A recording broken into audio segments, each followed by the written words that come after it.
Alrighty, folks, this week we are talking about impression evidence. Well, what is impression evidence? It is imperfections that can happen because of tool marks, footwear, tires, etc. When we talk about firearms evidence, a lot of firearms evidence will be impression evidence, but we will talk about that later.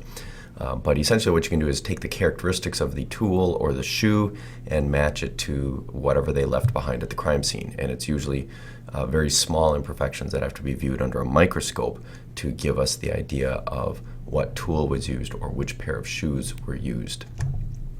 So a lot of our marks come in two different styles, compression and scrapings.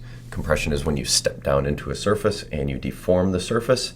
Scraping would be when you slide a tool across the surface and you make marks. So when you take and you use a pry bar, as you slide the pry bar into the space where you are going to pry open a door, that sliding makes a scraping or a striated mark, and then the prying of the door open is going to create a compression mark. So you can have both striations and compressions. All right, so here would be kind of a nice little bit of impression evidence, just a object left on a couch. What do we have here? This is a bit of an impression of blood. And, what object is this? We're looking around our crime scene. Bam, there we have the hammer. It matches that up.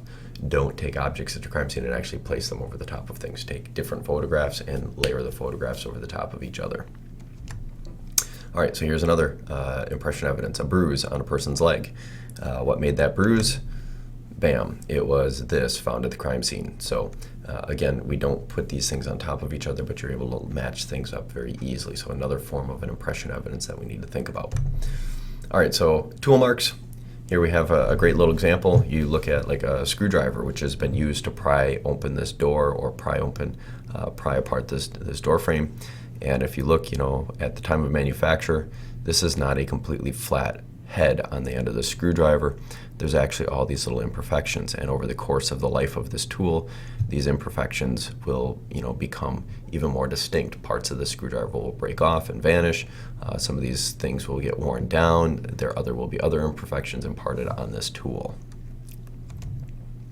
Bolt cutters. Take a look at the bolt cutters under magnifying glass or microscope, and you can see the imperfections in the blade. Over the course of the life of this tool, those imperfections will become more and more and more. And as you can see, when we take and cut a bolt or a lock, here is what was found at the crime scene. Here we can do a cutting of a similar device at the crime lab, and when they put the two side by side under a microscope, you see that a lot of these imperfections kind of line up and match up.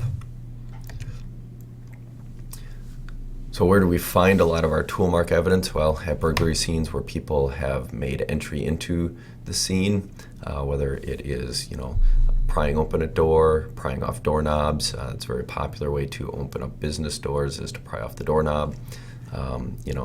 The cash boxes, the safes, the door frames, the window frames, any of these locations where somebody is going to gain entry into the place where they are going to burglarize, and also the places where the valuables are kept, where they are taking stuff that is worth taking.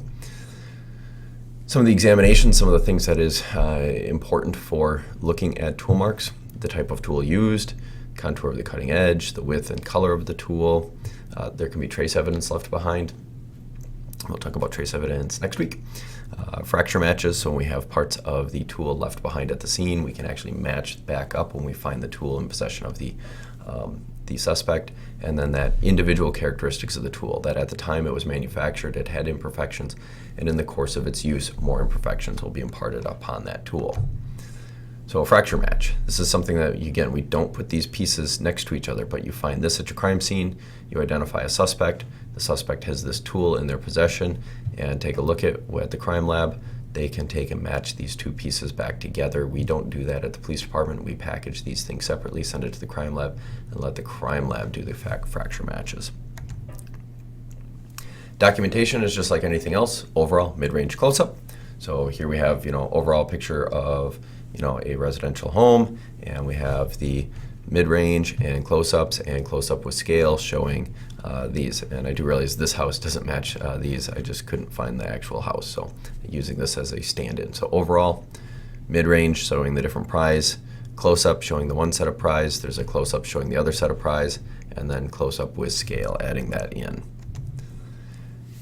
How do we collect these things? A number of different ways. When it's practical, we collect the whole object. Just take the whole door. If the door is so badly damaged it can't be used again, we just take the whole door. When somebody has taken and pried a doorknob right off and destroyed the locking mechanism, the doorknob's no longer useful, we just take that whole doorknob with us. So case-by-case basis, we might take whole door frames, we might take a section of the door frame. Sometimes it's not possible because it's still usable, even though it's been pried open. It can be fixed, it can be repaired.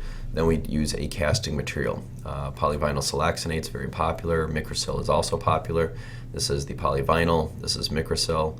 There is some silicone materials, some binary chemicals. You put these two chemicals together, rub them together, and it creates like a silly putty type material. You put that silly putty into your impression, and within a few minutes it hardens to the point where it's no longer silly putty, it's no longer malleable. So here's just kind of an example. We had some doorknobs that folks were using a pipe wrench to pull right off the door of businesses. And so what we're able to do is you can see the pipe wrench impressions, and we can cast those with the Microsil, and you can see some of the different castings here. And you can actually see the detail in those castings. You look at the bumps there, and those are very similar to the bumps here, etc., etc. Packaging. Everything gets packaged in its own bag or box. The heavier objects we've got cardboard boxes for, lighter objects we've got paper bags for. Each object goes in its own package. And think about some of our materials too out there. If it's got sharp edges, if it's likely to break a bag, then we want to go in the cardboard boxes. All right, so that's what we got here for basic impression evidence. This is part one of a multi-part discussion today, so stay tuned for part two.